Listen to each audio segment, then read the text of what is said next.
महत्वपूर्ण संविधान संशोधन बिल पर आपने करीब करीब 130 सदस्यों को बोलने का मौका दिया है और ऐसे जैसे अभी आपने बताया इसमें से 56 सदस्य महिलाएं हैं। वो एक प्रकार से बहुत बड़ा रिकॉर्ड शायद बनेगा, ऐसा मुझे लगता है।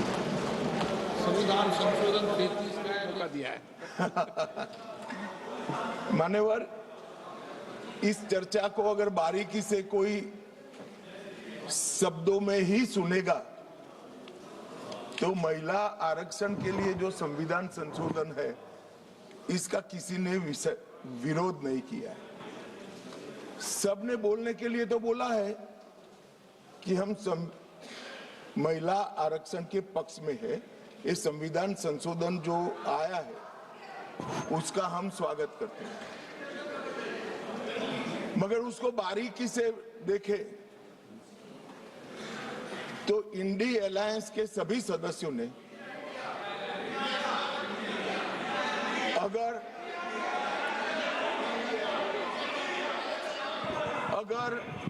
मगर किंतु परंतु इसका उपयोग कर स्पष्ट रूप से महिला आरक्षण का विरोध किया है। और मान्यवर, कई जगह पे ऐसा दिखाई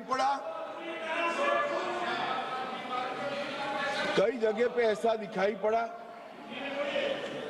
कि विरोध हमारे दृष्टिकोण की जगह हमारे इंप्लीमेंटेशन के तरीके पर है।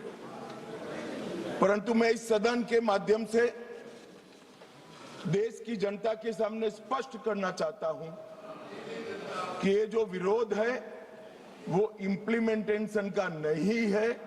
ये विरोध केवल और केवल महिला आरक्षण का ही विरोध किया।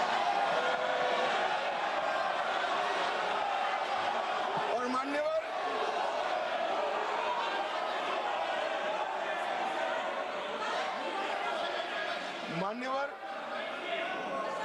मैं ये बात को जब बोलता हूं तब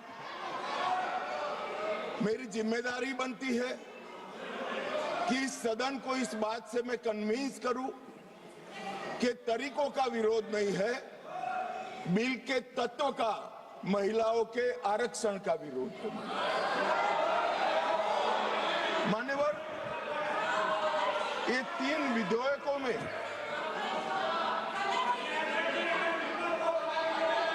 अरे धैर्य रखो भैया, धैर्य रखो, अखिलेश जी समझाओ जरा। मान्यवर, ये 3 बिलों में इसका उद्देश्य मैं स्पष्ट करना चाहता हूं।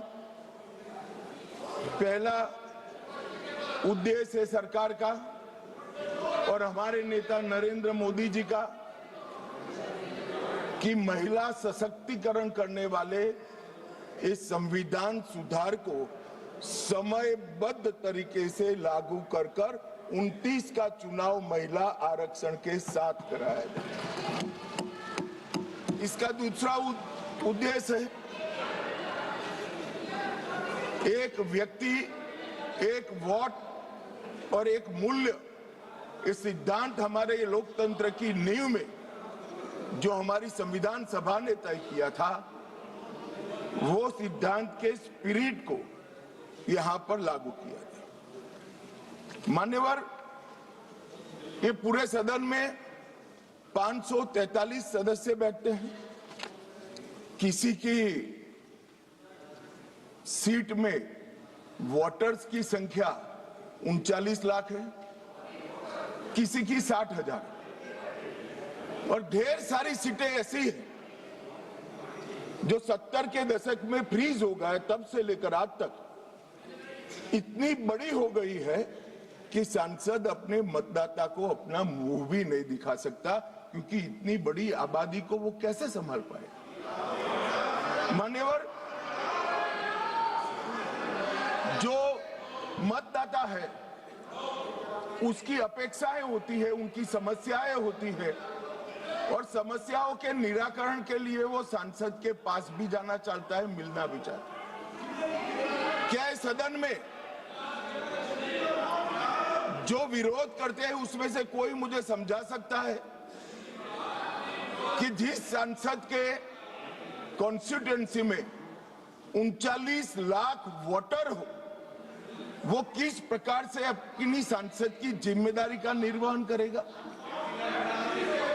और इसी विषय को दृष्टिगत रखते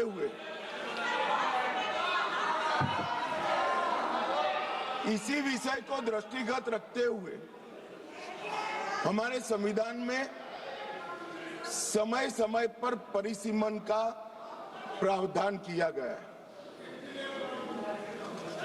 और परिसीमन के प्रावधान से ही एससी और एसटी जो जिसकी संख्या बढ़ती है उसकी सीटें भी बढ़ने का प्रावधान है। तो एक प्रकार से जो परिसीमन का विरोध कर रहे हैं वो एससी और एसटी सीटों की बढ़ोतरी का विरोध कर रहा है, वो ध्यान में रखिए। मान्यवर, संतुलित, समावेशी और व्यवहारिक लोकतांत्रिक ढांचा ये तैयार करना, इसकी जिम्मेदारी संविधान ने सरकार जो अधिकार में होती है उसको दी। तो अभी ये जिम्मेदारी नरेंद्र मोदी जी की सरकार को दी गई है। उनको पसंद नहीं है, मगर ये तो देश की जनता निर्णय करती है।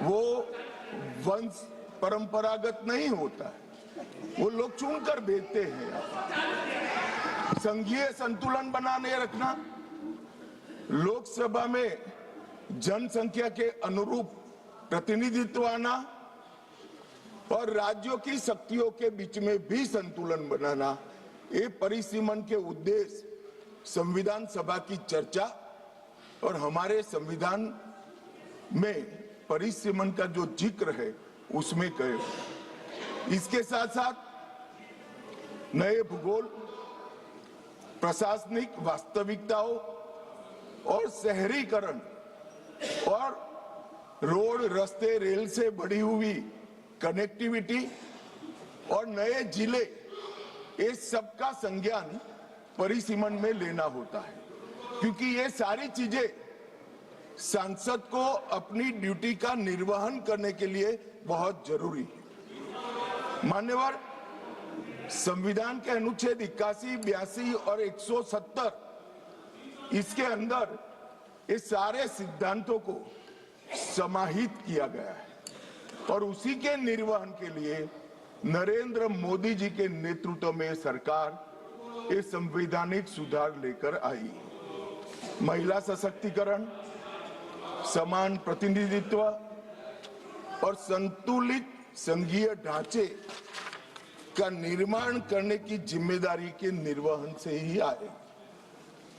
मान्यवर, कई सारे सदस्यों ने अनेक प्रकार की आशंकाएं व्यक्त की।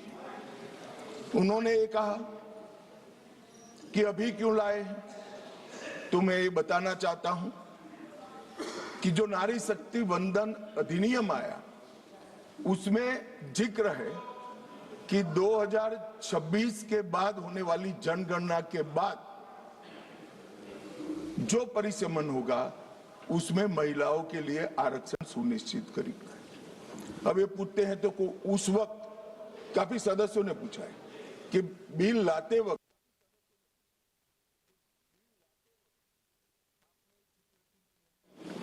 छब्बीस के बाद की जनगणना, मान्यवर, हमने नहीं किया है। 71 में इनकी सरकार थी, इंदिरा जी की सरकार थी, तब इसको फ्रीज कर गई थी और वो फ्रीज के कारण हमें इसका जिक्र करना पड़ा। वो फ्रीज की हुई सीटों की संख्या उठाते हैं तभी ये नारी शक्ति वंदन अधिनियम का इम्प्लीमेंटेशन होता है, इसलिए हम लेकर आए। और 71 से अब तक सीटों की संख्या फ्रीज रही और चलते चलते चलते मैं कुछ सीटों का नाम बोलना चाहता हूं। माननीय मलकाजगिरी तेलंगाना 48 लाख संख्या मतदाताओं की, बेंगलुरु उत्तर 29 लाख संख्या, बेंगलुरु दक्षिण 29 लाख संख्या, गाजियाबाद जहां से कभी रक्षा मंत्री जी भी सांसद रहे 28 लाख संख्या, उत्तर पश्चिम दिल्ली 27 लाख संख्या। 127 सीटें ऐसी है मान्यवर जिसमें 20 लाख से ज्यादा वोटर्स है, 20 लाख से ज्यादा। अब मुझे कोई बताए भला, जहां 48 लाख वोटर है वो सांसद कैसे 48 लाख मतदाताओं की अपेक्षाओं के साथ अपने आप को मैच करता है? इसकी पूर्ति अरे अखिलेश भाई, एक लेवल की बात चल रही है यार, कहां केंद्रीय विद्यालय कर रहे हो अभी? इसका समय आएगा।